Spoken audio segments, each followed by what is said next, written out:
فجر کی نماز جو چھوڑتا ہے تو شیطان اس کے کان میں پیشاب کرتا ہے. تو دیکھیں یہ کیا ہے؟ یہ میرے نزدیک تو یہ جادو ہے. شیطانی ساری چیزیں جادو سے ریلیٹڈ ہوتی ہیں نا، تو لوگ کہتے ہیں ہم پہ جادو ہو گیا. تو جادو تو تبھی ہو جاتا ہے جب فجر کی نماز چھوٹ جائے. جادو اس سینس میں کہ ایک دھوکے میں انسان رہے اور ڈسیپشن میں رہے، کیونکہ شیطانی عمل شروع میں ہی ہو گیا، صبح ہی ہو گیا. پھر وہ 3 گرہ باندھتا ہے، اور پہلی گرہ کھل جاتی ہے جب انسان اٹھتا ہے، اللہ کا نام لیتا ہے، دعا پڑھتا ہے.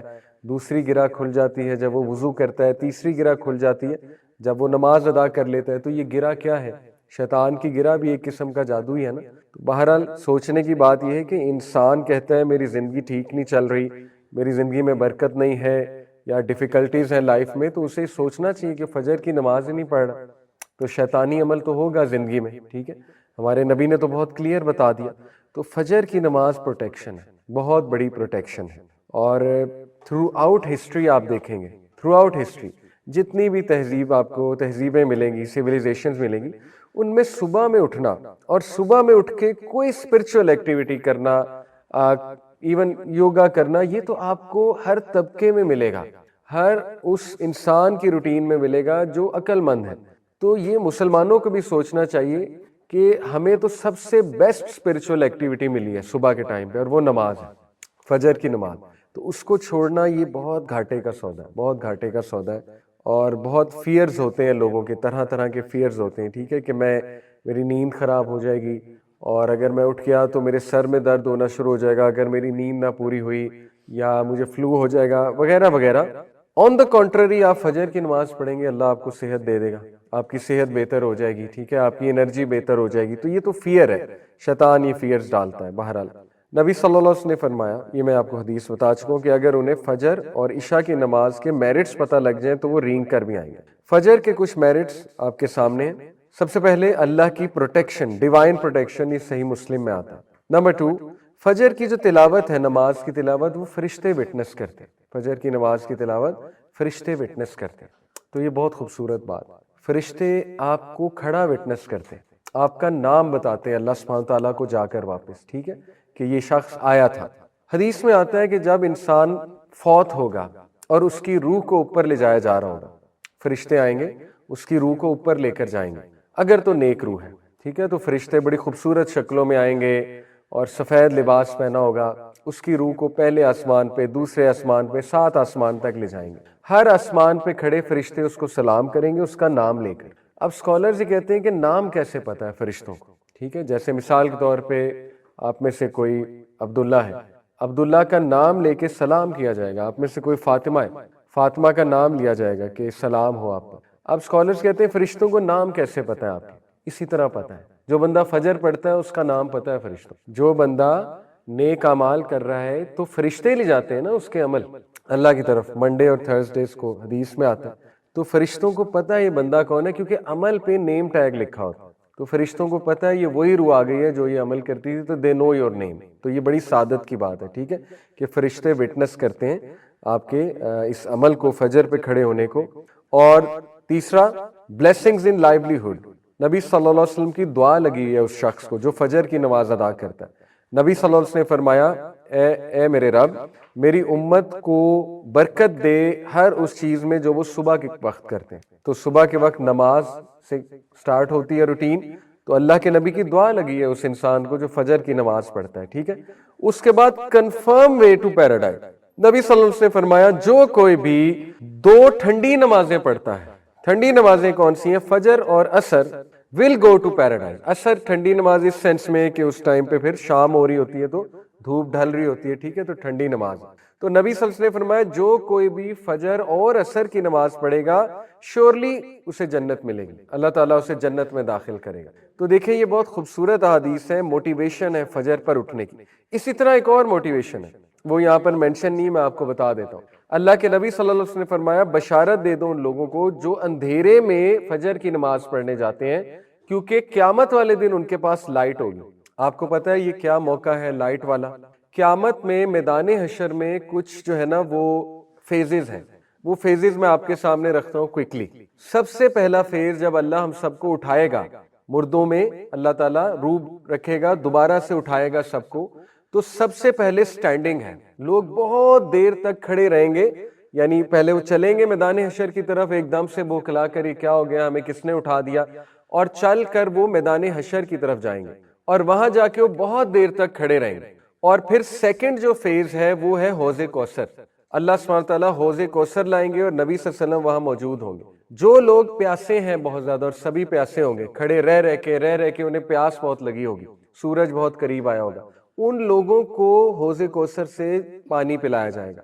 بہت سے لوگ بھاگیں گے حوض کوثر کی طرف، لیکن صرف ان لوگوں کو آگے کیا جائے گا جو نبی صلی اللہ علیہ وسلم کی سنت پر زندگی گزارتے تھے. ان کو پانی پلایا جائے گا وہاں سے، جو بھی مشروب ہے وہ پلایا جائے گا حوض کوثر سے. باقیوں کو پیچھے کر دیا جائے گا، کفار کو تو ویسے ہی پیچھے کر دیا جائے گا، لیکن ایسے لوگ جو مسلمان ہیں لیکن انہوں نے سنت پر عمل نہیں کیا یا چینج کر دیا دین کو، بدعت میں پڑ گئے، ان کو بھی فرشتے پیچھے کر دیں گے. دوسرا فیز ہے. تیسرا فیز یہ ہے کہ دوبارہ سے بہت دیر تک کھڑا رہنے پڑے گا، اور یہاں تک کہ لوگ اللہ سے یہ التجا کرنے لگیں گے کہ اے ہمارے رب بے شک ہمیں جہنم میں ڈال دے، یہاں سے نکال لے. یعنی اتنا زیادہ وہاں پہ ٹرائل ہوگا میدان حشر میں. اور اس کے بعد نبی صلی اللہ علیہ وسلم سفارش کریں گے، سفارش اللہ سے کریں گے سجدے میں گر کے. کس چیز کی سفارش؟ کہ اللہ حساب شروع کر دے. تو اللہ تعالیٰ حساب شروع کر دیں گے. ٹھیک ہے، حساب کس طرح شروع ہوگا؟ سب سے پہلے انسان کے ڈیڈز کو ایگزامن کیا جائے گا. ایگزامینیشن آف ڈیڈز، آپ کے ہاتھ میں آپ کا اعمال نامہ پکڑایا جائے گا. ٹھیک ہے، اس کو ایگزامینیشن آف ڈیڈز کہتے ہیں. اس کے بعد میزان سجایا جائے گا. پہلی سٹیج ہے ایگزامینیشن. اس کے بعد میزان کس لیے سجایا جائے گا؟ کہ یہ دوبارہ دیکھ لیں، ان کو تسلی ہو جائے دوبارہ کہ کوئی زیادتی نہیں. میزان میں بھی اعمال تولے جائیں گے، اور میزان میں اعمال تولنے کے بعد جو ہے وہ پھر ایک فیز آتا ہے جب کہ اندھیرا چھا جائے گا، گھپ اندھیرا چھا جائے گا، پچ ڈارکنس ہوگی. اس میں کچھ لوگوں کے پاس لائٹ ہوگی. ٹھیک ہے، وہ لوگ لائٹ کے سہارے پل صراط کی طرف جائیں گے اور ایزیلی پہنچ جائیں گے. کچھ لوگ کے پاس بالکل لائٹ نہیں ہوگی تو وہ گریں گے، کٹیں گے، زخم لگیں گے انہیں، اور بہت زیادہ تکالیف جھیلیں گے، اور بہت ایک مینٹل ڈسٹریس سے گزریں گے، اور پھر جا کر پل صراط تک پہنچیں گے. یہ لائٹ والے کون لوگ ہیں؟ فجر والے اس دن. ٹھیک ہے، حدیث میں آتا ہے کہ ان لوگوں کو بشارت دے دو قیامت والے دن ان کے پاس لائٹ ہوگی. اس فیز میں لائٹ ہوگی جب پچ ڈارکنس ہے. ٹھیک ہے، یہ وہ والے لوگ ہیں. تو دیکھیں اتنے زیادہ فائدے سبحان اللہ فجر کے. فجر کی نماز جو ہے وہ اس کو چھوڑنا بہت بڑا گھاٹے کا سودا ہے. یہ ایک جسٹ ٹو کریٹ امپیکٹ اور جسٹ ٹو ٹیل یو کہ نبی صلی اللہ علیہ وسلم when he said فجر کی 2 سنتیں دنیا کی ہر چیز سے زیادہ قیمتی ہیں. تو جسٹ ٹو کریٹ امپیکٹ، یہ مکیش امبانی کا گھر ہے اور یہ دنیا کا سب سے مہنگا گھر ہے، ممبئی میں ہے غالباً، دنیا کا سب سے مہنگا گھر ہے. تو فجر کی سنتیں اس سے بھی زیادہ قیمتی ہیں. 2 سنتیں فجر کی، حدیث میں آتا 2 cycles of prayer، 2 سنتیں فجر کی before the فجر prayer، یعنی 2 سنتیں are better than the world and everything in it. دنیا اور دنیا کی ہر نعمت سے بہتر ہے فجر کی 2 سنتیں. They are both more beloved to me than the entire world. وہ میرے لیے دنیا کی تمام چیزوں سے زیادہ قیمتی ہیں. نبی صلی اللہ علیہ وسلم یہ کہہ رہے. تو دیکھیں کتنا ریوارڈ ہے فجر کی 2 سنتوں میں. ٹھیک ہے، تو یہ ہمارے لیے موٹیویشن ہے کہ فجر کی نماز وہ کیچ کرنا کتنا ضروری ہے. نبی صلی اللہ علیہ وسلم نے فرمایا، صحیح بخاری صحیح مسلم کی حدیث ہے، There are angels who take turns in visiting you by night and by day. Angels آتے ہیں آپ کو وزٹ کرتے ہیں دن میں بھی رات میں بھی، اور ان کی شفٹ لگتی ہے، اور وہ اسمبل ہو جاتے ہیں، جمع ہو جاتے ہیں 2 نمازوں کے وقت، فجر اور عصر.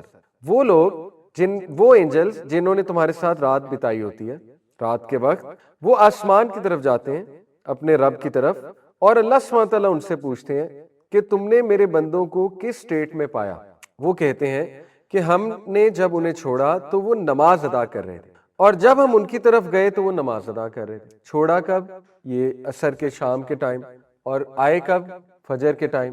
تو فجر کے ٹائم بھی کیا دیکھا؟ نماز پڑھ رہے ہیں، اور جب چھوڑا تب کیا کر رہے تھے؟ تب بھی نماز پڑھ رہے تھے. ٹھیک ہے، تو دیکھیں یہ اینجلز کا رپورٹ کرنا آپ کا نام لے کر، یہ بہت بڑا آنر ہے. ٹھیک ہے، اللہ کو بتانا جا کر. قبر کے بارے میں آتا ہے کہ قبر کے ٹرائلز میں سے ایک یہ بھی ہے کہ ایک شخص کو سورج دکھایا جائے گا ڈھلتا ہوا قبر میں، اور جو مومن ہے وہ فرشتوں سے کہے گا منکر نکیر سے کہ رک جاؤ، مجھے عصر کی نماز پڑھنے دو کیونکہ سورج غروب ہو رہا ہے. اس کے لاشعور میں نماز ہوگی، سورج کو غروب ہوتے دیکھے گا، اس کو فکر لگ جائے گی کہ میں نے نماز ادا کرنی ہے۔ فرشتے کہیں گے کہ اب نماز کا ٹائم گزر چکا ہے، آپ کی نمازیں ہو گئیں جو آپ نے پڑھنی تھی، تو وہ ایک دم پھر حیران ہوگا۔ لیکن یہ ایک ٹرائل تھا، جو اللہ معاف کرے پڑھتا نہیں ہے اس کو تو احساس بھی نہیں ہوگا نا یہ دیکھ کے، یہ فکر وہی کرے گا جو دنیا میں پڑھ رہا تھا، جس کو فکر ہے کہ میری نماز گزری ہے، میری نماز گزری، وہ پھر قبر میں بھی فکر کرے گا سورج کو غروب ہوتے دیکھا، ٹھیک ہے۔ اسی طرح یہ حدیث اب عصر کی نماز کتنی ضروری ہے۔ اب یہ ایسی حدیث میں آپ کو اس لیے سنا رہا ہوں تزکیے کے لیے، کچھ لوگ ڈی موٹیویٹ بھی ہو جاتے ہیں ایسی حدیث سے، کہتے ہیں کہ دیکھیں جی ہمیں تو پہلے ہی بڑی مشکل ہو رہی ہے نماز پڑھنے میں، آپ ایسی حدیث سنائیں گے تو وہ موٹیویشن رہی صحیح بھی جائے گی۔ دیکھیں ہم سچ بتا رہے ہیں، جو نبی صلی اللہ علیہ وسلم نے بتا دیا وہ ہمیں بتانا چاہیے۔ تو سچ تو یہ ہے کہ اللہ کے نبی صلی اللہ علیہ وسلم نے فرمایا کہ جو کوئی بھی عصر کی نماز جان بوجھ کے چھوڑتا ہے، اس کے تمام اعمال نل اور وائڈ ہو جاتے ہیں، اس کے تمام اعمال اللہ نل اور وائڈ کر دیتا ہے، یعنی اتنا بڑا گناہ ہے عصر کی نماز چھوڑنا، ٹھیک ہے۔ ایک اور حدیث میں آتا ہے جس نے عصر کی نماز چھوڑی وہ ایسے ہے جیسے اس کے فیملی والے اس سے لے لیے گئے، یعنی ہی اور she has lost their family members, اس کی تمام چیزیں اس سے لے لی گئی۔ اب اسلاف بہت زیادہ خیال چونکہ نماز کا کرتے تھے، تو ان میں سے کسی کی نماز اگر عصر کی نکل جاتی تھی فار سم ریزن اور فار ویلڈ ریزن، تو وہ ایک دوسرے سے افسوس کرنے آ جاتے تھے۔ پائس پیڈیسیسرز کی بات، افسوس کرنے والی بات ہے، ٹھیک ہے، اگر عصر نکل جائے تو یہ ہمارے لیے موٹیویشن ہے کہ عصر کی نماز کی خاص حفاظت ہے۔ اور یہ قرآن میں اللہ تعالیٰ نے کہا کہ صلاۃ الوسطیٰ کی خاص حفاظت کرو، بیچ کی وسط بیچ کو کہتے ہیں نا، بیچ کی نماز عصر کی نماز، عصر کی نماز کی خاص حفاظت کرو۔ تو عصر کی نماز کے بارے میں یہ بھی آتا ہے کہ منافقین کی جو عصر کی نماز ہے وہ ہے جب بالکل سورج غروب ہونے والا ہوتا ہے اور وہ ایک دم سے اٹھتے ہیں، اور اٹھ کر جو ہے نا وہ جیسے کرو ہوتا ہے، کرو کے ورڈ غالباً آتے ہیں یا ہین کے ورڈ آتے ہیں، مرغی جیسے وہ چونچ مارتی ہے اور بس وہ سجدے ہو جاتے ہیں اس کے۔ اللہ معاف کرے، دیکھیں یہ احادیث ضروری ہے ہمارے تزکیے کے لیے، تاکہ ہم اپنا محاسبہ کریں کہ ہم کہیں اس طرح تو نہیں پڑھ رہے عصر کی نماز، کہ منافق والی نماز تو نہیں ہے کہ بالکل جب ٹائم ختم ہونے والا ہے تو ایک دم اٹھے اور وہ پڑھی بھی ایسے کہ جیسے ٹھونگے مارے جاتے ہیں۔ تو اس کو ہم نے بہتر کرنا ہے، اصل میں سنانے کا مقصد یہ ہے انشاءاللہ، تزکیہ کرنا ہے اپنا۔ اور اگر پڑھ ہی نہیں رہے، اللہ معاف کرے، تو پھر دیکھیں وہ حدیث ہے کہ نبی صلی اللہ علیہ وسلم کو ایک خواب دکھایا گیا، اس خواب میں دو فرشتے نبی صلی اللہ علیہ وسلم کے ساتھ تھے، ان فرشتوں نے نبی صلی اللہ علیہ وسلم کو برزخ کی پنشمنٹس کا ٹور کرایا۔ برزخ کی پنشمنٹ، جب انسان فوت ہو جاتا ہے تو برزخ میں بھی پنشمنٹ ہوتی ہے، ٹھیک ہے۔ تو نبی صلی اللہ علیہ وسلم نے کیا دیکھا کہ ایک شخص ہے، اس کا سر پتھر سے بار بار کچلا جا رہا ہے، اور اس کے بعد اس کا سر ری گرو ہوتا ہے اور وہ پھر کچلا جاتا ہے، اس کے بعد وہ پھر ری گرو ہوتا ہے، اس کا سر وہ پھر کچلا جاتا ہے۔ اللہ کے نبی صلی اللہ علیہ وسلم سے یہ حالت دیکھی نہیں گئی، نرم دل تھے بہت ہمارے نبی۔ اللہ کے نبی صلی اللہ علیہ وسلم نے پوچھا یہ کیا ہے، مطلب بہت پریشان ہو گئے۔ فرشتوں نے کہا آپ آگے چلیں آگے چلیں، بہرحال وہ پھر اور پنشمنٹس بھی دکھائی گئیں، لیکن بعد میں فرشتوں نے پھر بتایا یہ ساری چیزیں کیا تھیں۔ جہاں تک اس کی بات ہے، سر کچلا جا رہا ہے، فرشتوں نے کہا یہ وہ شخص ہے جو نماز کے وقت سو رہا ہوتا ہے، یہ وہ شخص ہے جو نماز کے وقت سو رہا ہوتا ہے، نماز نہیں ادا کر۔ دیکھیں اللہ تعالیٰ بہت رحمان اور رحیم، بے شک اللہ چاہے سارے گناہ معاف کر دے، لیکن آن دی ادر ہینڈ یہ احادیث اس لیے ضروری ہیں کہ ہم اللہ کو مذاق نہ بنا لیں، اللہ کو مذاق میں نہ لے لیں، ٹھیک ہے۔ یعنی اللہ بادشاہ ہے، آپ خود سوچیں کہ آپ ایک سی او سے مذاق تو نہیں کر سکتے نا، آپ ایک بادشاہ سے کو مذاق تو نہیں لے سکتے، اس کی باتوں کو، اس کی وارننگز کو یہ کہہ کے کہ نہیں وہ تو بہت رحم دل ہے، بہت رحم دل ہے، وہ تو معاف کر دے گا۔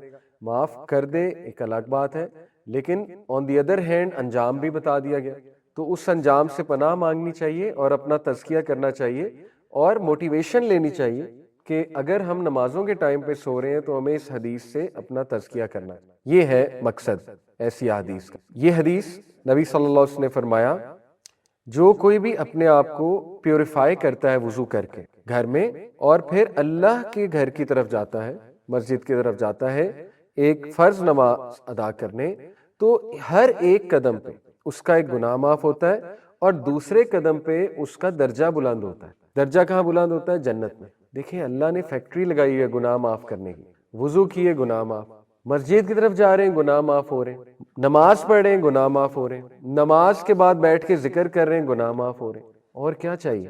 اللہ کتنا رحمان و رحیم ہے، مطلب ہر چیز پر گناہ معاف ہو رہے ہیں، ٹھیک ہے۔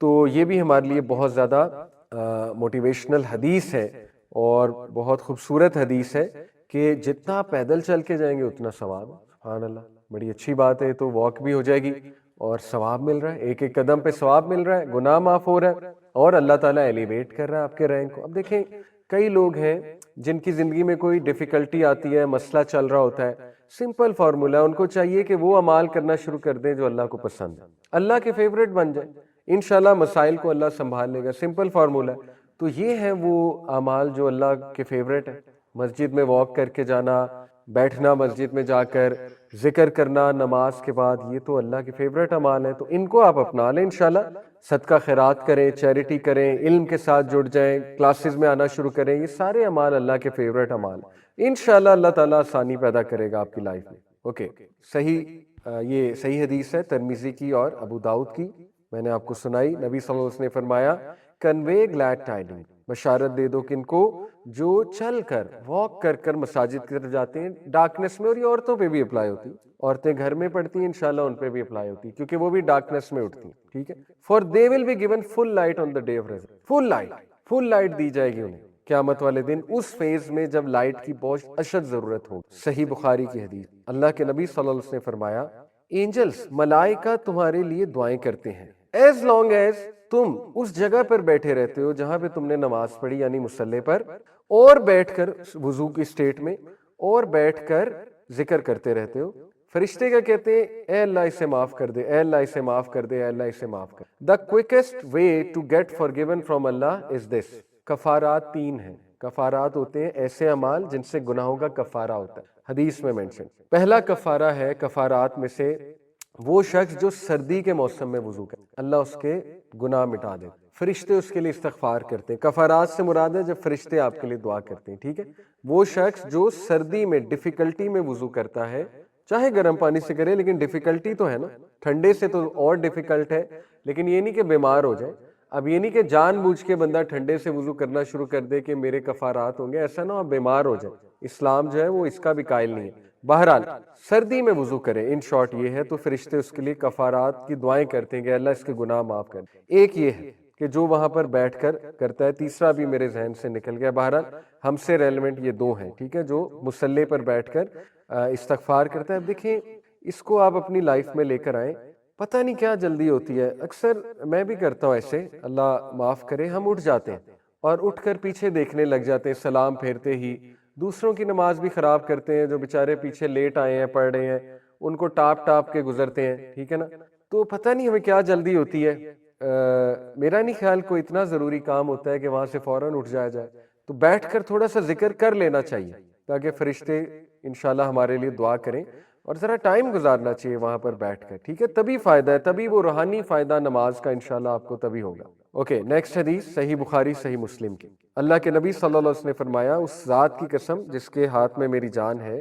اب دیکھیے یہ رحمت للعالمین فرما رہے ہیں، اور یہ بڑی عجیب بات ہے کہ وہ کہتے ہیں کہ میرا دل کرتا ہے کہ میں یہ حکم دوں کہ فائر وڈ کلیکٹ کیا جائے، فائر وڈ کلیکٹ کی جائے، اور میں کسی کو کہوں کہ اذان کہے، اس کے بعد میں کسی کو اپوائنٹ کروں امام، اور میں وہ فائر وڈ لے کر آگ جلا کر ان لوگوں کے گھر میں جاؤں جو نماز جماعت سے نہیں پڑھ رہے، اور میں ان کے گھروں کو آگ لگا۔ اب یہ رحمت للعالمین کے، ٹھیک ہے، جو اتنے رحمت کا ایک نبی صلی اللہ علیہ وسلم جو ہے ایپیٹوم ہے بطور انسان، کہ ان سے تو کسی کی پین دیکھی نہیں جاتی تھی ہمارے نبی کی، لیکن وہ یہ کہہ رہے ہیں کہ میرا دل کرتا ہے کہ میں آگ لگا دوں ان مردوں کے گھروں کو جو نماز کے وقت مسجد میں نماز پڑھنے نہیں آ رہے۔ اگین ہمارے تزکیہ کے لیے ہے یہ کہ جب بھی ہمیں سستی ہو تو ہم اس حدیث کو ذہن میں لائیں، ٹھیک ہے، جب بھی ہم سوئے ہوئے ہیں سستی ہو رہی ہے تو ہم اس حدیث کو لائیں جو پتھر سے کچلنے والی ہے۔ اسی طرح جب بھی ہمیں ڈیلے کی سستی ہو رہی ہے، ڈیلے کر دو،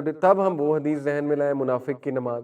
تو یہ ساری حدیث اس لیے آپ کو سنائی جا رہی ہے کہ آپ ذہن میں لائیں اور کھڑے ہو جائیں، اپنے آپ کو موٹیویٹ کریں کہ نہیں میں نے جانا ہے، مسجد میں جانا ہے میں نے، ٹھیک ہے، نماز پڑھنے کی۔ نیکسٹ حدیث، یہ حدیث اب ہمارے سورہ فاتحہ کی طرف دیکھیں، میں نے لاسٹ کلاس میں ایموشنز کی بات کی تھی کہ نماز میں جذبات لانی چاہیے، ایموشنز لانی چاہیے، اور ایموشن سورہ فاتحہ میں بہت زیادہ آ سکتے ہیں۔ جب آپ سورہ فاتحہ پڑھتے ہیں تو پہلا ایموشن تو یہیں سے آ جاتا ہے کہ اللہ سن رہا ہے اور اللہ جواب دے۔ صحیح بخاری کی حدیث ہے، جب ایک شخص سورہ فاتحہ پڑھتا ہے اللہ جواب دیتا ہے۔ ایک ایک آیت کا جواب دیتا ہے. جیسے الحمدللہ رب العالمین، اللہ جواب دیتا ہے، فرشتوں کہتے ہیں کہ میرے بندے نے میری تعریف بیان کی، فرشتے کہتے ہیں ہاں ہاں ہمارے رب.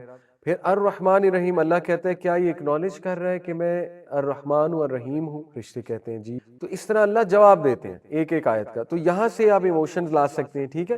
پھر جب آپ کہتے ہیں الحمدللہ رب العالمین، آپ سوچا کریں کہ واقعی ہر حمد اللہ کے لیے کیوں ہے؟ کیونکہ اللہ تعالیٰ تعریف کے لائق ہے، اللہ تعالیٰ بہت بڑائی والا ہے، اور اللہ تعالیٰ بہت عظیم ہے، بہت العزیز ہے.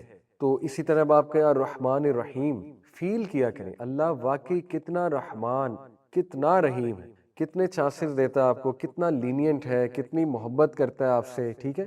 تو ایموشنز جب آپ نماز میں لائیں گے تو یہ ویسے بھی فائدہ مند ہے. اور مزید سورہ فاتحہ پہ میں آپ کو کچھ حدیث سنا دیتا ہوں کہ کتنی خوبصورت سورہ ہے. نبی صلی اللہ علیہ وسلم نے فرمایا، ابن عباس فرماتے ہیں کہ اینجل جبرائیل نبی صلی اللہ علیہ وسلم کے ساتھ بیٹھے ہوئے تھے انسانی شکل میں، اور انہوں نے سنا کریکنگ ساؤنڈ، جیسے دروازے کھلنے کا ایک کریکنگ ساؤنڈ ہوتا ہے نا.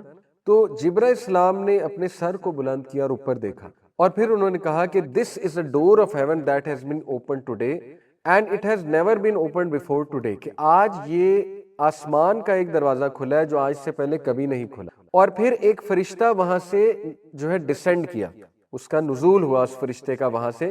تو جبرائیل السلام نے کہا یہ اینجل آج دنیا میں آیا ہے اور اس سے پہلے کبھی نہیں آیا، یہ والا اینجل جو آج آیا ہے. پھر جبرائیل علیہ السلام کو اس اینجل نے سلام کیا اور فرمایا rejoice in the two lights you have been given which were not given to any prophet before you. نبی وسلم کو مخاطب کر کے کہ آپ کو بشارت ہے اور آپ جشن منائیں ان دو صورتوں پہ جو آپ سے پہلے کسی نبی کو نہیں دی گئیں. وہ کیا ہے؟ سورہ فاتحہ اور لاسٹ ٹو ورسز آف سورہ البقرہ، آمن الرسول بما انزل الیہ من ربہ والمؤمنون. You will never recite a letter from them but you will be given whatever you want. اس فرشتے نے بشارت دی اوپر سے آ کے کہ تم نہیں پڑھو گے یہ دو آیات اور یہ دو سورج جو ہے سورہ فاتحہ اور سورہ البقرہ کی آخری دعا ہے، لیکن تمہیں دیا جائے گا جو تم چاہتے ہو. ایسا ہی ہے. اب آپ دیکھیں سورہ فاتحہ کا ترجمہ مائنڈ میں. سورہ فاتحہ قرآن کا خلاصہ ہے. سورہ فاتحہ دعاؤں کی ماں ہے، کتاب ام الکتاب بھی کہتے ہیں اسے، لیکن سورہ فاتحہ is the mother of all دعاز if you think about it. کیسے؟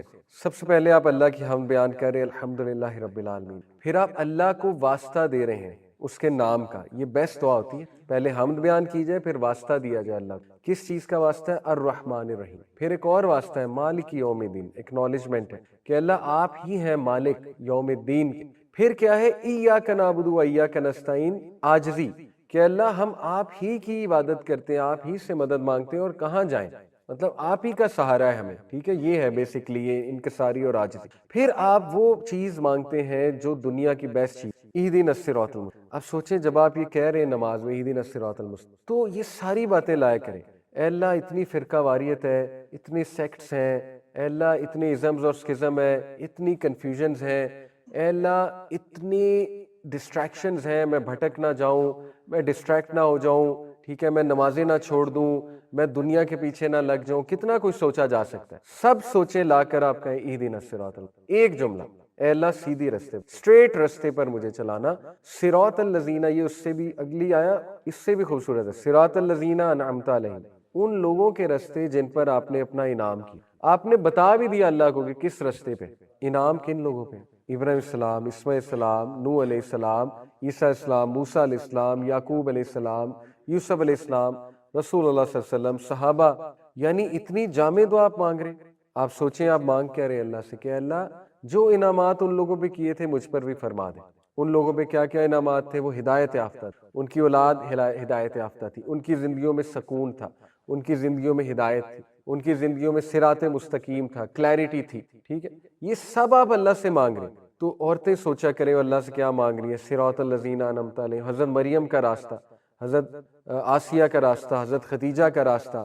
چھوٹی چیز نہیں مانگ رہے آپ اللہ سے، بہت بڑی چیز مانگ رہے ہیں آپ اللہ سبحانہ تعالیٰ سے. تو ریلیکس ہو جائیں، سورہ فاتحہ پڑھ کے ریلیکس ہو جائیں کہ آپ نے اللہ سے انعامات مانگ لیے اور ان لوگوں کا راستہ مانگ لیا جن پر اللہ کے انعامات تھے. اور پھر آپ کہتے ہیں غیر المغضوب علیہم ولا الضالین، اے اللہ ان لوگوں کے راستے نہیں جو گمراہ ہوئے یا جن پر آپ کا غضب نازل ہوا. اب غضب والے آپ کو پتہ ہے کہ یہود پہ غضب نازل ہوا، بنی اسرائیل، اور گمراہ جو ہے وہ کرسچنز ہیں.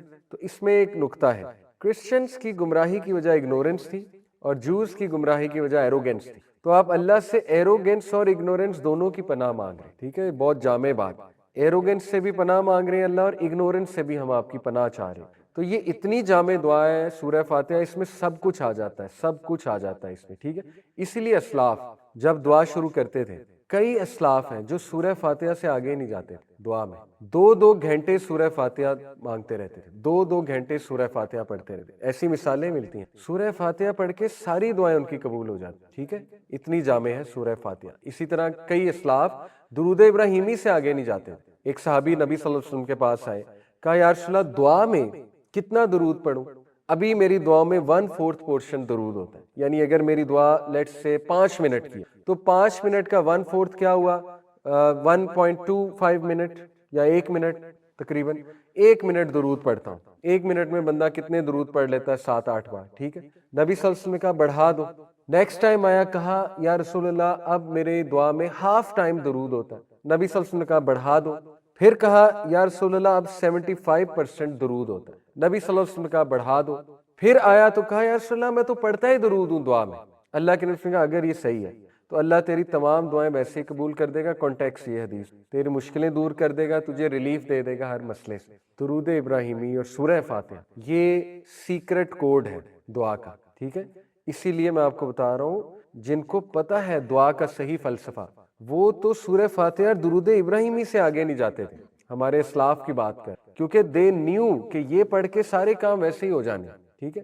بہرحال باقی دعائیں کر سکتے ہیں، کوئی حرج نہیں ہے، لیکن سورہ فاتحہ از امیزنگ۔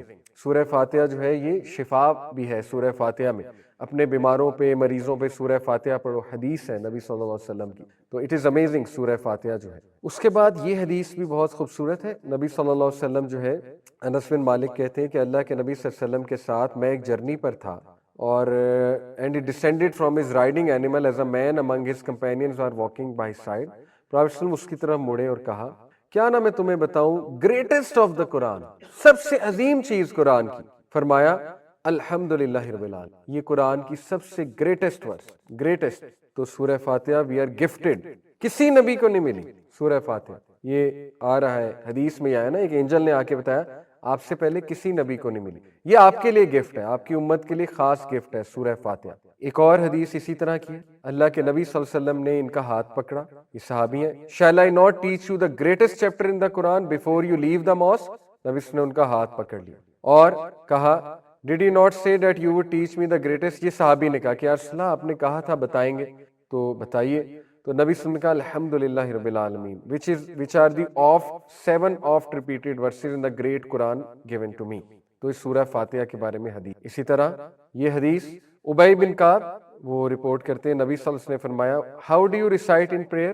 ابی نے کہا I recite the foundation of the book، سورہ الفاتحہ۔ Prophet said by the one in whose hand is my soul nothing like it has ever been revealed in the Torah nor in the gospel، یعنی کہ انجیل، nor the Psalms یعنی کہ زبور، nor the فرقان، یہ بھی صحیفے ہیں، verily they are the 7 oft repeated verses in the great Quran given to me، اس جیسی نہیں نازل ہوئی، کبھی نہیں نازل ہوئی، in terms of فضیلت، in terms of wording، in terms of everything۔ تو سورہ فاتحہ گفٹ ہے اللہ سبحانہ تعالیٰ کی۔ اب یہ بحث آتی ہے فقہی، اگر پوائنٹ فقہ، اگر ہم فقہ کے پرسپیکٹیو سے بات کریں، سورہ فاتحہ امام کے پیچھے پڑھنی چاہیے کہ نہیں پڑھنی، اس میں ڈیفرنٹ اسکول آف تھاٹس ہیں۔ امام ابو حنیفہ کے نزدیک، یعنی ان کے اسٹوڈنٹس کے نزدیک بیسیکلی امام ابو یوسف جو حنفی اسکول آف تھاٹ ہے، وہ کہتے ہیں کہ جو ہر نماز جو آپ امام کے پیچھے پڑھیں گے آپ کو ضرورت نہیں سورہ فاتحہ، چاہے وہ سری ہے یا جہری نماز، یعنی سائلنٹ اور لاؤڈ نمازیں، عصر اور ظہر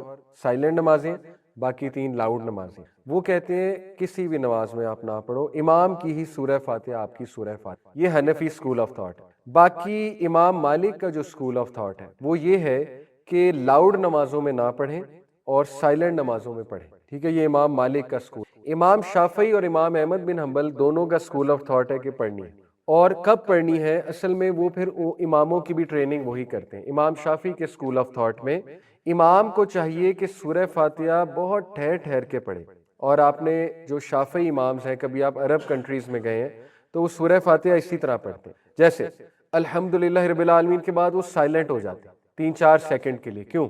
کیونکہ ان کا اسکول آف تھاٹ ہے کہ پیچھے والے پڑھ لیں تاکہ ٹکراؤ نہ ہو. کیونکہ قرآن میں آتا ہے نا کہ جب قرآن پڑھا جا رہا ہو تو آپ نہ بولو. تو اس حدیث کو لے کے بھی امام ابو حنیفہ اور ان کے اسٹوڈنٹس کہتے ہیں نا کہ سورہ فاتحہ جب پڑھی جا رہی تو آپ پیچھے کیوں ریپیٹ کر رہے ہیں. ٹھیک ہے, ٹکراؤ آ رہا ہے نا قرآن سے. تو اس کو خیر امام بخاری نے اس کا جواب دیا ہے. امام بخاری اس کے قائل تھے نا کہ ہر نماز میں آپ نے پڑھنی ہے. تو اس کا جواب انہوں نے یہ دیا تھا نا کہ ایکسیپشن از دیئر, یعنی کچھ احادیث میں جب خود ہی ایکسیپشن مل جائے ہمیں تو وہ حکم لاگو نہیں ہوتا. جو قرآن کا سورہ الاعراف میں حکم ہے نا کہ جب قرآن پڑھا جا رہا ہو تو خاموشی سے سنو تاکہ تم پہ رحم کیا جائے, یہ ہے وہ آیت.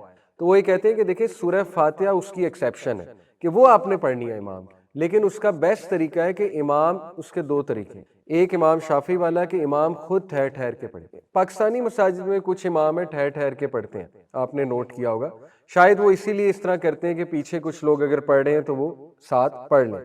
دوسرا طریقہ ہے کہ جب امام پڑھ چکا ہو تو پھر آپ پڑھ لیں. وہ بھی کچھ امام کرتے ہیں کہ وہ سورہ فاتحہ پڑھنے کے بعد 5-6 سیکنڈ چپ رہتے ہیں, ٹھیک ہے, اور سورہ اگلی سٹارٹ نہیں کرتے, وہ بھی اس لیے کہ پیچھے والے پڑھ لیں. لیکن ہمارے ہاں آپ کو پتہ ہے زیادہ تر مساجد میں سورہ فاتحہ بہت تیز پڑھی جاتی ہے اور اس میں کوئی گیپ نہیں دیا جاتا, اور نہ ہی سورہ فاتحہ کے بعد سورہ میں کوئی گیپ دیا جاتا ہے, فوراً سورہ شروع ہو جاتی ہے. اس کیس میں کیا کریں؟ اس کیس میں پھر مجبوری ہے. دیکھیں میں جس اسکول آف تھاٹ کا قائل ہوں میں اپنا بتا دیتا ہوں. میں اس کا قائل ہوں کہ ہر نماز میں پڑھنی چاہے لاؤڈ ہو چاہے سائلنٹ, ٹھیک ہے. باقی امام مالک کا اسکول آف تھاٹ کچھ لوگ ان کو فالو کرتے ہیں, امام مالک کو, اور کافی مزید ائمہ کرام ان کی بھی رائے امام مالک والی ہے کہ یہ والی رائے معتدل ہے. لیکن پرسنلی سپیکنگ میرے مطابق یا جتنے اسکالر سے میں نے پوچھا ہر نماز میں سورہ فاتحہ پڑھ لینی چاہیے, ٹھیک ہے, سری ہو یا جہری ہو. اب سوال یہ پیدا ہوتا ہے کہ وہ ایک حدیث ہے, نبی صلی اللہ علیہ وسلم نے فرمایا کہ ایک صحابہ پڑھا کرتے تھے نا اللہ کے نبی کے پیچھے سورہ فاتحہ فجر کی نماز میں. نبی صلی اللہ علیہ وسلم نے پوچھا کہ یہ کیا کرتے ہو تم لوگ؟ تو صحابہ نے فرمایا ہم آپ کے پیچھے پڑھتے ہیں. تو نبی صلی اللہ علیہ وسلم نے فرمایا کہ آپ جو ہے وہ ابو ہریرہ کے غالباً یہ قول ہے کہ دل میں پڑھ لیا کرو, نفس میں پڑھ لیا کرو, یا نبی صلی اللہ علیہ وسلم کے الفاظ ہیں ابھی میرے سامنے, سوری وہ حدیث نہیں. کچھ لوگ اس کو کوٹ کرتے ہیں, کہتے ہیں دیکھیں یہاں پہ منع فرما دیا, ٹھیک ہے, منع نہیں فرمایا اصل میں.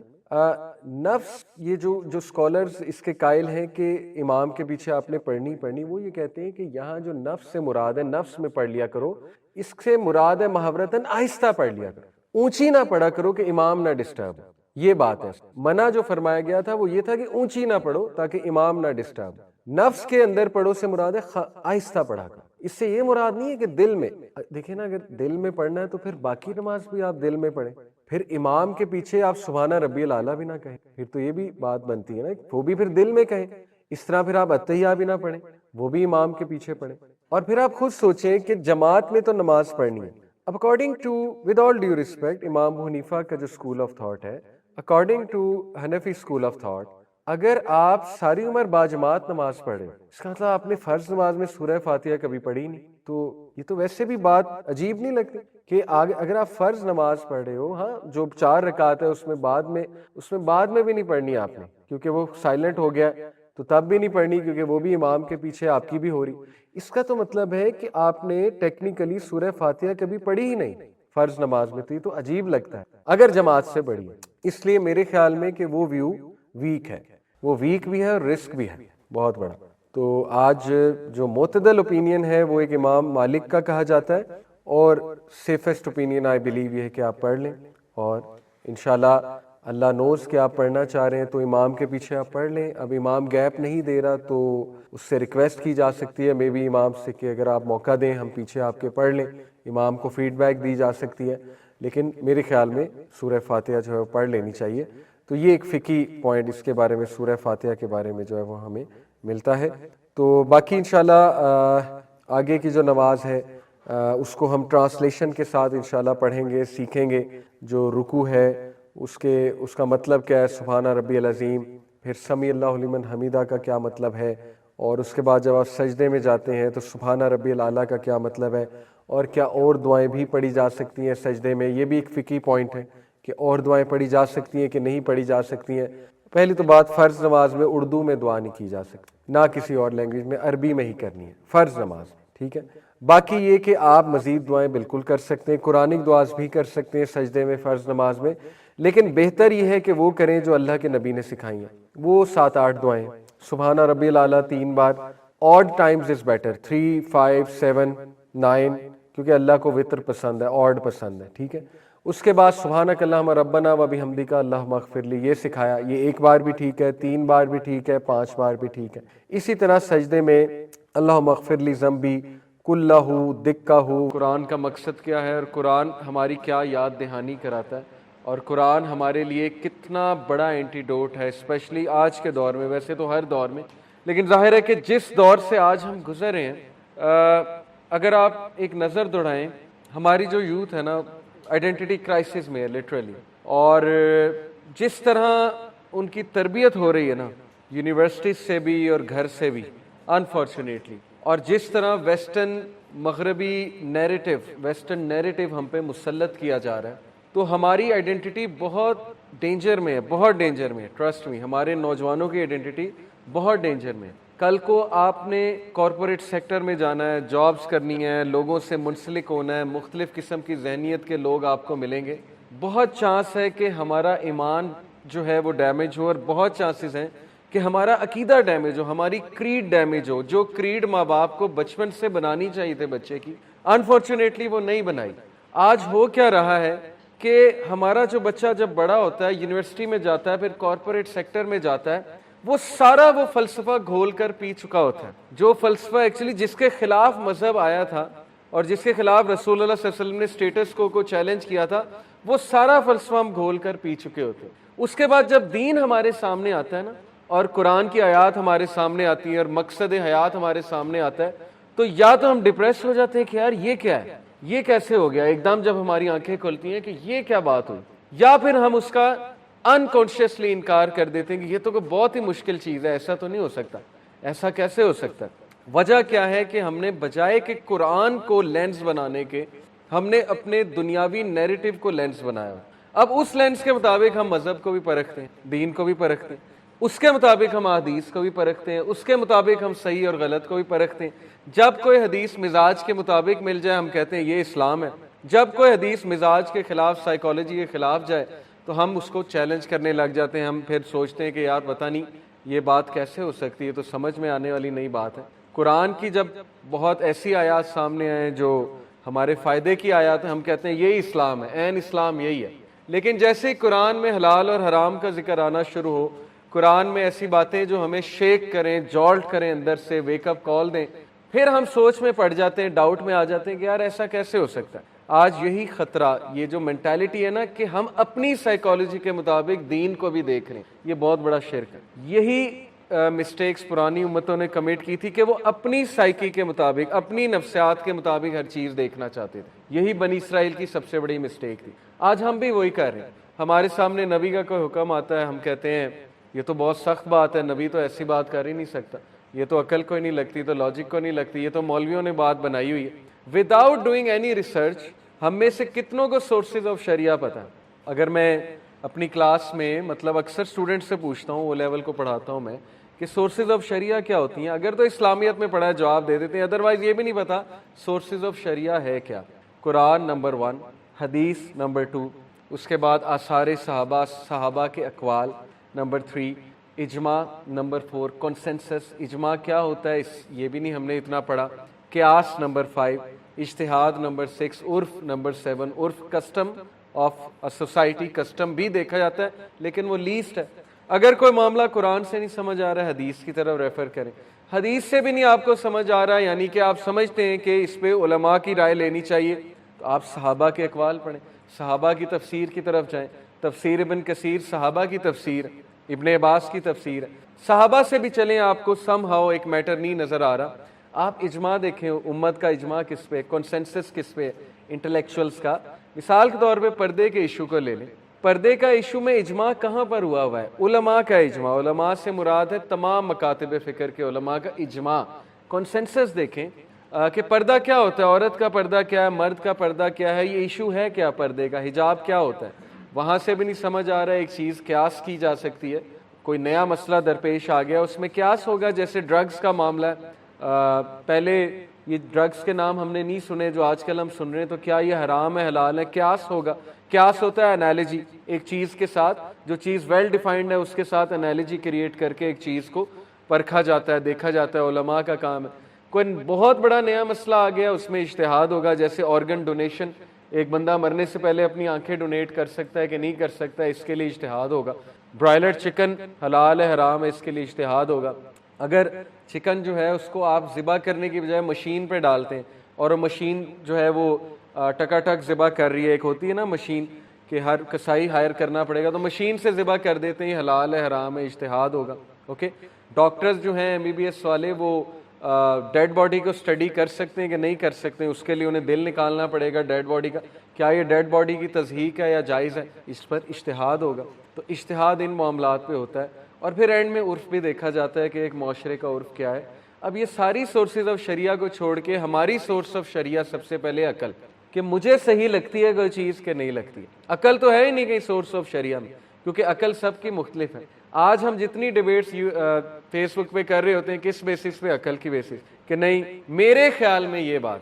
آپ کا خیال میٹر نہیں کرتا اگر آپ کے پاس علم نہیں ہے. آپ کا خیال باقی معاملات میں میٹر کر سکتا ہے, پالیٹکس میں ہو سکتا ہے, کر سکتا ہے, لیکن وین اٹ کمز ٹو مذہب اسلام, یور اوپینین ڈزنٹ میٹر, کیونکہ ہمارے پاس نالج بہت کم ہے, ہم نے دین پڑھا کتنا ہے. تو یہ چیز ہماری درست ہونے والی ہے کہ ہم علم کی طرف کیوں نہیں آتے, ہم کیوں نہیں اسلام کا نالج خود لیتے ہیں. افسوس کی بات ہے آج دیکھیں دین یہ بہت بہت بڑی سازش, اس کے پیچھے آپ ریسرچ کرنے بیٹھے.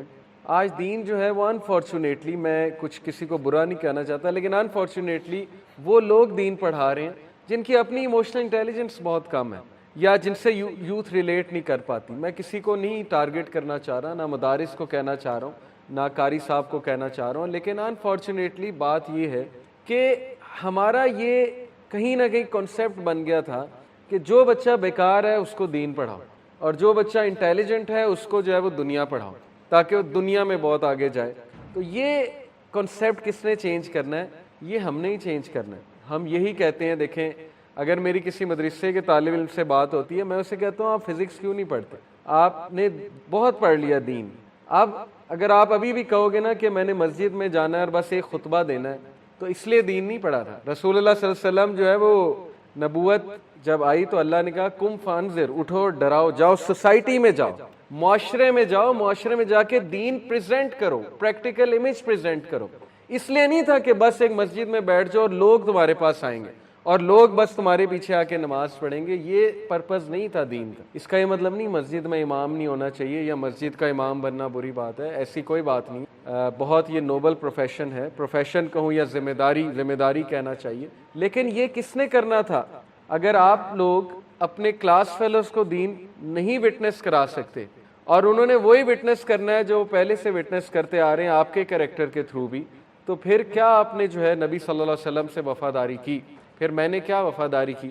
اگر میں بھی انہی کی طرح بن رہا ہوں, جن ڈسکشنز میں وہ انوالوڈ ہیں میرے کلاس فیلوز, میں ان کے ساتھ بیٹھ کے ہنستا بھی ہوں, گپے بھی لگاتا ہوں, نہیں انل منکر نہیں کرتا, امر بالمعروف نہیں کرتا, میری کوئی حرکت ایسی نہیں ہے جس سے میں ثابت کروں کہ میں ایک پریکٹسنگ مسلمان ہوں, پھر اسلام کیسے ان تک پہنچے گا؟ یہ ہمارے اندر ایک بہت پرابلمٹک چیز ہے جس پہ میں آج بات کرنا چاہتا ہوں. دیکھیں میری بھی جو سٹوری, میں نے آپ کو کہا انشاءاللہ نیکسٹ لیکچر میں آپ کو سناؤں گا. میری بھی کوئی سٹوری ایسی ہے کہ میں نے ایک ایسی لائف گزاری, غافل لائف جسے کہتے ہیں, غافلون میں سے تھا, پتہ ہی نہیں تھا صحیح غلط کا, پتہ ہی نہیں تھا, کیئر لیس لائف تھی, کبھی توجہ ہی نہیں دی اس طرف, انٹل ظاہر ہے کہ توجہ اس طرف دینی پڑی. زندگی میں کچھ نہ کچھ ایسا ہوتا ہے کہ انسان کو توجہ دینی پڑتی ہے, اور جب توجہ دی تو پھر یہ ٹھان لی کہ نہیں اب اسلام انشاءاللہ لوگوں تک پہنچانا ہے, اپنے کردار کے تھرو بھی اور اپنی باتوں کے تھرو بھی اور سٹیٹس کو چیلنج کر کے بھی. یہی مسلمان ہوتا ہے اصل میں. تو قرآن کو پڑھیے. دیکھیں اگر ہم اتنا عرصہ کنیکٹڈ ہیں اس کلاس سے, تو اب ہمیں علم کی طرف آ جانا چاہیے, ہمیں علم کی جستجو میں نکلنا چاہیے. جب علم کی جستجو میں نکلیں گے اللہ خود ہمیں کنیکٹ کرتا جائے گا انشاءاللہ. جب میں ڈیٹیل میں اپنی لائف کے بارے میں بتاؤں گا, آپ لوگ دیکھیں گے کہ میں آج خود حیران ہوتا ہوں کیسے کنیکٹ کیا اللہ نے. میں دبئی بھی گیا ٹریننگ لینے, جب ارادہ تھا دین پڑھنے کا, پھر دبئی تک بھی گئے. انس بھائی سے پتہ نہیں اللہ نے کیسے ملوا دیا, 2010 میں مغیرہ سے کیسے ملوا دیا. میں ڈاکٹر بلال فلپ سے بھی ملا, جو عالم آتا تھا اس سے مستفید ہوتے تھے, فائدہ اٹھاتے تھے. تفسیر جب پڑھنے نکلا انس بھائی کے پاس بھی گیا, مختلف علماء کے پاس گیا, تفاسیر کا مطالعہ کیا. کیوں؟ کیونکہ مجھے لگتا ہے کہ الحمدللہ اللہ کی طرف سے ہوا کہ میں نے ارادہ کر لیا تھا دین پڑھنے کا. جب بندہ ارادہ کر لیتا ہے پھر اس کی راہ ہموار ہو جاتی ہے, پھر اللہ کنیکٹ کرتا ہے, پھر وہ ڈھونڈتا ہے اور اللہ اسے وہ چیز دے دیتا ہے جو چیز وہ ڈھونڈ رہا ہوتا ہے. تو اس لیے اگر آپ ارادہ کریں گے دین پڑھنے کا, دین کو سمجھنے کا, تو انشاءاللہ اللہ تعالیٰ آپ کو صحیح لوگوں کے ساتھ ہی کنیکٹ کرائے گا.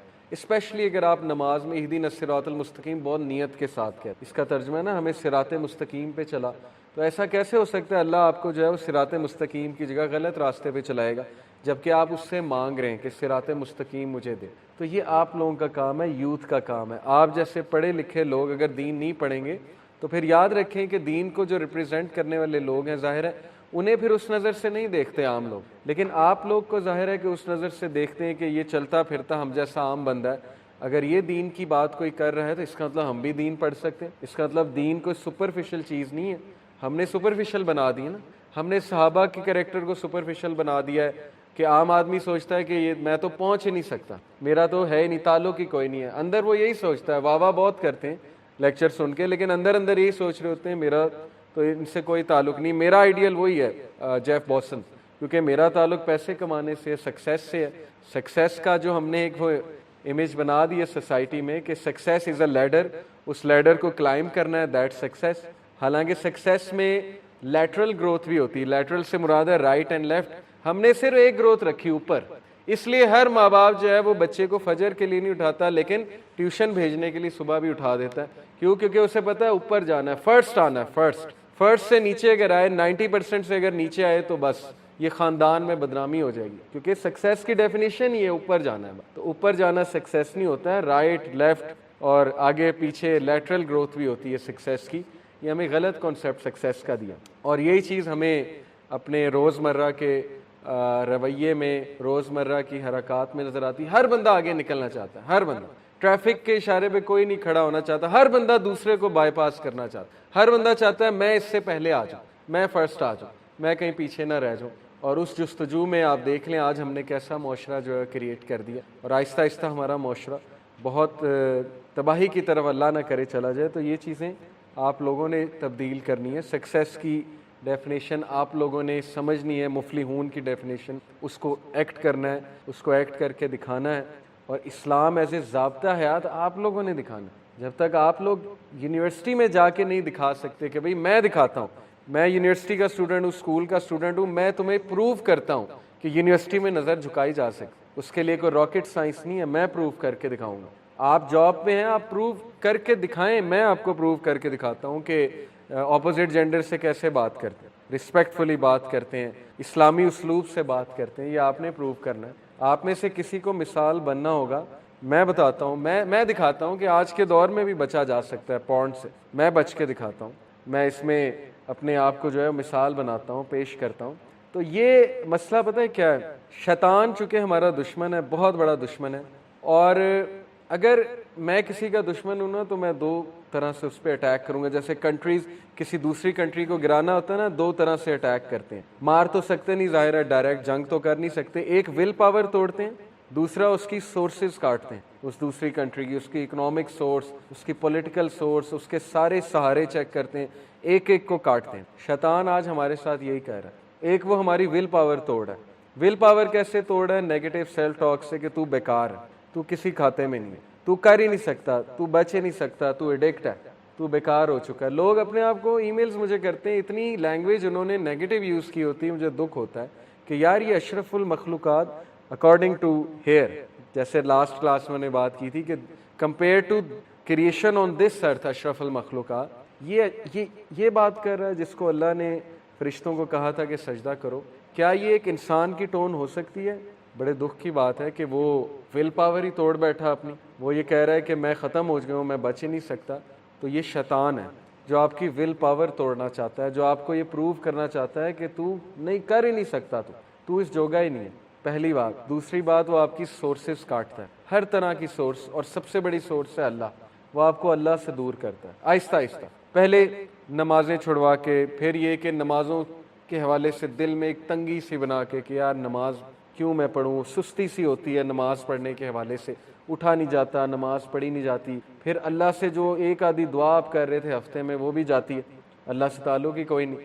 پھر جو کبھی سوتے ہوئے کبھی اللہ سے بات کر لیتے تھے وہ بھی جاتا ہے. آہستہ آہستہ آہستہ آہستہ اللہ نکلتا جاتا ہے لائف سے, یعنی ہم خود نکالتے ہیں اللہ سبحانہ و تعالیٰ کے کانسیپٹ کو. تو یہ وہ ہماری سورس توڑ ہے, ہمارا تعلق توڑ ہے اللہ سے. جب اس نے دو چیزیں کر لی نا, آپ کی ول پاور توڑ دی اور آپ کا اللہ سے جو تھوڑا بہت کانٹیکٹ تھا وہ بھی توڑ دیا, تو پھر سمجھیں کہ وہ سکسیسفل ہو گیا. اور یہی بات اللہ نے وارن کی کہ دیکھو وہ تمہارا بدترین دشمن ہے. آج ہماری یوتھ ڈی موٹیویٹڈ کیوں ہے؟ کیونکہ ان کو نا امیدی ہے. ان کو یہ نا امیدی ہے کہ پتہ نہیں ہمارے حالات چینج ہوں گے کہ نہیں ہوں گے, پتہ نہیں ہماری قوم کہاں جا رہی ہے. تو یہ نا امیدی سے ہمیں نکلنا پڑے گا ہماری ول پاور کے تھرو. ایمان کی طاقت تو بہت اوپر کی بات ہے, پہلے تو ہم ول پاور کی بات کریں نا. ایک بندہ چینج ہی نہیں ہونا چاہتا, اس کو کیسے کوئی چینج کر لے گا؟ ایک بندہ اپنے حالات کو تبدیل ہی نہیں کرنا چاہتا. یہ تو قرآن میں ہے, سورہ رات میں اللہ کہتے ہیں کہ اللہ اس قوم کی حالت نہیں بدلتا جو خود نہیں بدلنا چاہتے. اس کی حالت کیسے اللہ بدل دے گا؟ ڈیسیجن ہی نہیں لے رہا ایک بندہ چینج ہونے کا, وہ اپنی غلطیاں ہی نہیں کریکٹ کرنا چاہتا, وہ سبمٹ کر چکا ہے. وہ کہتا ہے کہ میں ہی غلطیاں کروں گا ہی کروں گا, میں ایڈکٹ ہو چکا ہوں, اب میں نہیں بدل سکتا. تو کیسے اس کو اللہ تعالیٰ تبدیل؟ یہ سوچنے کی بات ہے. اپنی ول پاور پہ کام کریں, اپنے آپ سے پازیٹیو سیلف ٹاک کیا کریں, اپنے آپ کو تھپکی دیا کریں. اوکے, جب آپ کو اچھا کام کریں اپنے آپ کو اچھا ٹریٹ کیا کریں. Negative self talk is very bad. چونکہ میں پازیٹیو سائیکالوجی پڑھتا رہتا ہوں, ہمیشہ پازیٹیو انٹرپریٹیشن کیا کریں حالات کی. ہر انسان سے گناہ ہوتا ہے, انسان پھسل جاتا ہے, لیکن گیو اپ نہ کریں. یہ نہ کہیں کہ بس اب میں گناہ ہی کروں گا, میں تو عادی ہو چکا ہوں, گناہ میری روٹین بن چکی ہے, اب میں نہیں بدل سکتا, میں نہیں چینج ہو سکتا. آپ کے سامنے بہت لمبی ٹو ڈو لسٹ ہوگی, یہ بھی کرو یہ بھی کرو, اتنی سناز ہیں, ایسے کرنا ہے ویسے کرنا ہے. Take it easy. اللہ کے نبی صلی اللہ علیہ وسلم نے کہا religion is easy, whoever overburdens himself will not be able to do so. Religion آسان ہے, جو کوئی اس میں اوور برڈن کرنے کی کوشش کرتا ہے اپنے آپ کو. اوور برڈن سے مراد ہے کہ بہت سی ذمہ داریاں اپنے اوپر لے لیتا ہے اور میراتھن کی بجائے جو ہے وہ اسپرنٹ ریس لگانے لگ جاتا ہے کہ ایک ہی دن میں چینج ہو جاؤں گا, اور ایک دن میں چینج نہ ہو تو پھر ڈپریس ہوتا ہے. تو یہ پھر مناسب طریقہ نہیں, کیونکہ پروفٹ صلی اللہ علیہ وسلم نے کہا everyone has his time of energy and every time of energy is followed by time of lethargy. ہر انسان پہ انرجی کا ٹائم آتا ہے, انرجی کا ٹائم کے بعد لیتھارجی کا ٹائم آتا ہے. اور پھر کہا but I have hope for the one who is moderate, who is on the middle path. لیکن مجھے اس کے بارے میں ہوپ ہے جو ماڈریٹ چلتا ہے, درمیانی راہ اختیار کرتا ہے. صحابہ کا بھی آپ طرز عمل دیکھ لیں, وہ درمیانی راہ پر تھے. ہمیشہ وہ اتنے عمل کرتے تھے جتنے عمل وہ کر سکتے ہیں, لیکن فرائض نہیں چھوڑنے. فرائض کی اگر میں بات کروں, فرائض تو کرنے ہی کرنے. سو ٹیک اٹ ایزی. اپنے اوپر جو ہے وہ آسانی کرتے ہوئے, رحم کرتے ہوئے, اللہ کے بارے میں ہمیشہ اچھا گمان کرتے ہوئے. یہ مت سوچیں اللہ مجھے پسند نہیں کرتا, اللہ مجھ سے نعوذ باللہ نفرت کرتا ہے, میرے تو بہت گناہ ہیں, پتہ نہیں اللہ تعالیٰ میری دعا سنے گا بھی کہ نہیں سنے گا. یہ سب شیطانی وسوسے. اللہ نے جواب دے دیے قرآن میں, سارے جواب دے دیے کہ اللہ تو اس کی بھی دعا سنتا ہے جو بھول چوک میں اللہ کو پکار لیتا ہے, اللہ اس کا بھی رپلائی کرتا ہے. اوکے, تو اس لیے ول پاور. دوسری بات یہ کہ اللہ سے تعلق کسی بھی طرح. اگر آپ نماز پڑھنے میں اسٹرگل کر رہے ہیں تو جتنی پڑھ سکتے ہیں اتنی پڑھیں. یہ نہیں سوچنا میں تو 5 نہیں پڑھا لہٰذا 1 بھی نہیں پڑھوں گا, مجھ سے تو 5 نہیں پڑھی جاتی ہیں 1 بھی نہیں پڑھوں گا. نہیں, اسٹیپ بائی اسٹیپ جتنا آپ اللہ کے قریب ہوتے جائیں گے اللہ اس سے ڈبل آپ کے قریب ہوتا ہے. تو میں نے لاسٹ لیکچر میں بھی حدیث سنائی تھی. تو ان 2 چیزوں کو کبھی ہاتھ سے نہ جانے دیں. یہ ہمارا اینٹی ڈوٹ ہے. ایک ول پاور انشاءاللہ, دوسرا اللہ تعالیٰ سے تعلق. اللہ سے تعلق سے ایمان بڑھے گا ہمارا. جب ایمان بڑھے گا ہم میں کیپیبلٹی آئے گی مشکل حالات کا مقابلہ کرنے کی. لیکن وہ ایمان بڑھانے کے ذریعے آپ کو پتہ ہونے چاہیے. اس میں سب سے بڑا ذریعہ ہے اللہ کی عبادت کرنا, اللہ تعالیٰ سے دعا کرنا اور قرآن مجید پہ غور کرنا, قرآن پڑھنا. تو قرآن کی کچھ آیات میں آپ کے سامنے رکھتا ہوں. سب سے پہلے سورہ یونس میں اللہ کہتے ہیں یا ایھا الناس قد جاءتکم موعظۃ من ربکم, او مین کائنڈ, اے انسانوں تمہارے رب کی طرف سے موعظہ, واعظ کرنے والی چیز تمہارے تک آئی ہے, نصیحت کرتی ہے یہ کتاب, انسٹرکشن ہے تمہارے رب کی طرف سے. وَشِفَاءٌ لِمَا فِی الصُّدُورِ, اور اس میں شفا ہے, اس میں ہیلنگ ہے فار دی ہارٹ.